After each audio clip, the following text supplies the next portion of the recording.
Those sandbags will be needed soon, but first we have some cooler temperatures and storms to deal with again today. Yes, indeed. The roller coaster ride continues, Alana. Yeah, wraparound moisture out there, really targeting eastern Utah. Satellite radar shows you how that upper level low is on the move, but we've continued to see that circulation around the low, bringing in some cloud cover, some terrain-based showers in northern Utah. It was gloomy, and then eastern Utah staying active now. Starting to quiet down, which is good news. Our mountains picked up snow. Live look from Alta, record-breaking Alta, the 900 Club. You notice the cloud cover still up there. Again, terrain-driven with fresh snow. They picked up 9 inches, and that put them over the top, 903. What a season.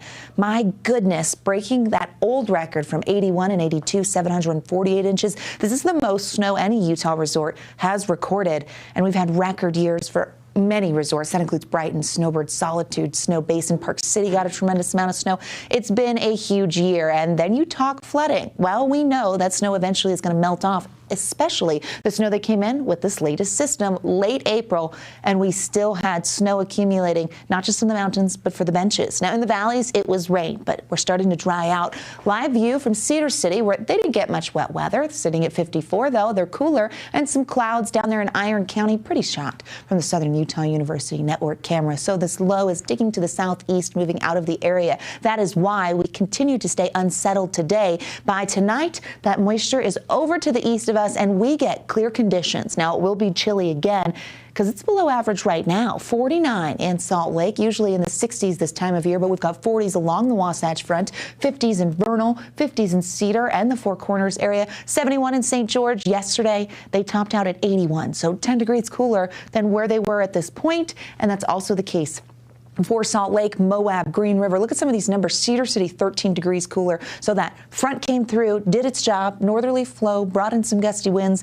as well as the wet weather. And now things are going to change. Weather patterns shift here. The futurecast shows that moisture over to the east of us with clear conditions. Now, that front that you see pushing towards Utah, it kind of skirts around us because a ridge of high pressure wants to set up. We do get northwesterly flow, which as we go into Friday, Thursday into Friday, temperatures may tumble a little bit, but high pressure acts as a storm block and keeps the moisture out of the region for the next several days. So a drying trend and a warming trend, especially as we make it to the weekend. Do you have plans yet? Because you're going to want to see these temperatures. 50s and 60s for tomorrow, 64 in Price, 65 in Cedar City, 80s in St. George. Let's zoom in and you find your city. Mountain Valley's getting into the 50s. So this is why we're talking about rapid melting. That warmer air wastes no time moving in. 60s in Ogden and Tooele.